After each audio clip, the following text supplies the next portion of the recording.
Top 10 questions people have about real estate. Well, this time we're going to talk about closing cost in detail.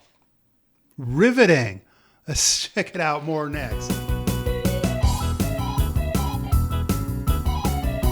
Hey, Dave Edwards, Treasure Valley Dave here. And this time we're going to be talking about closing cost in detail. Some good information there. And wow, let's just get right into it. If you'd like your own copy of this pamphlet, you can go to our website and www.treasurevalleydave.com and download your own copy. And we have all the pamphlets in this series there. So make sure you check those out. And if you do like this video, please hit that like button, share with somebody that needs to see this, and then subscribe to our channel because I don't want you to miss out on any of these top 10 burning questions. So let's just get right down into this. So what are closing costs? Well, these are the fees and expenses associated with the purchase or selling of a property. Sounds like I read that right out of the dictionary, huh? They can vary wildly depending on many different factors, to include like the sales price that we're talking about, the time of a year, and that has to do with like prorating the property taxes, the location of the property, the location of the transaction signing. Maybe you're signing remotely and there's an extra fee for that. If there's a loan, what kind of loan is it and the terms of the loan? So there's all sorts of different things that are going to play into what the closing costs are. Some of the typical closing costs in a real estate transaction are your loan origination fees and other lender fees. And these could be, I'm not even sure. You want to talk with your trusted lender about what all of these are about. But I do know it's like you can buy down your interest rate and there's going to be more fees for that. But then you have a lower interest rate. So if you're going to be in the house for 30 years, it could save you lots of money. If you're only going to be there a short time, maybe you don't buy down your interest rate, so you wouldn't have those extra fees at closing. So a lot of that just depends on what loan product you're getting. An appraisal fee. So again, if you're getting a mortgage, you're going to have an appraisal.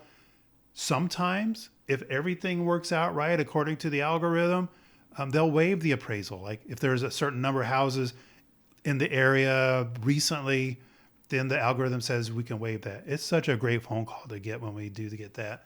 A credit report fee, flood certification fee, just some more stuff that the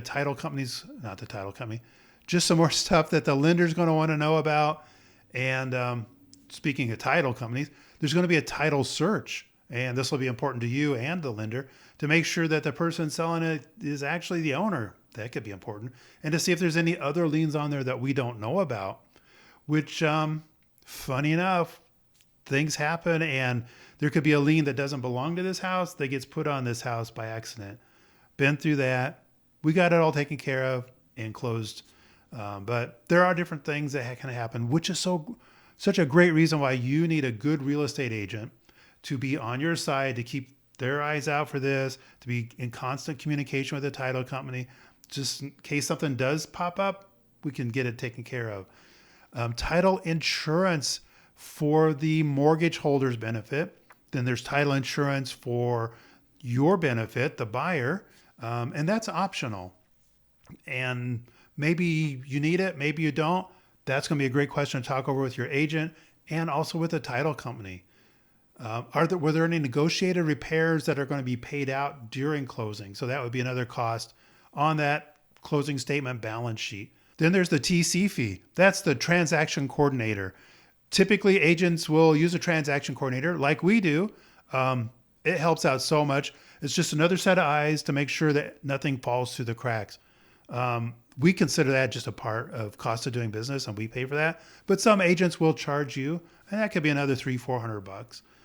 There could be the prorated taxes, depending on what time of year. They're going to prorate it down to the day of closing. So you just pay what you're supposed to pay and the other party pays what they're supposed to pay. The exact same thing for the HOA fees, but there will also be an HOA setup fee, which is separate from the HOA annual fees. There's going to be the escrow fee, and this is the cost of the title company charges for the actual putting all the closing paperwork together and bringing in wire transfers and all of those things. Typically in our area, that's split 50-50. But that's always negotiable. Ask your agent about that.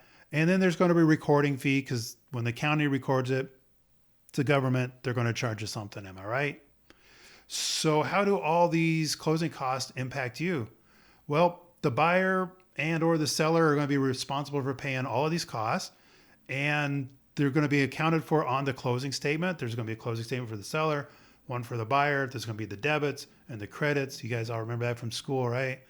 And the settlement statement is going to indicate how much money the buyer needs to bring at closing. Usually that's a wire transfer, or it could be a cashier's check. Typically a wire transfer is a safer option to go, and it's very easy to do. Also, that statement's going to tell the seller what they're going to be walking away with in their pocket. So who pays what fee? It really all depends.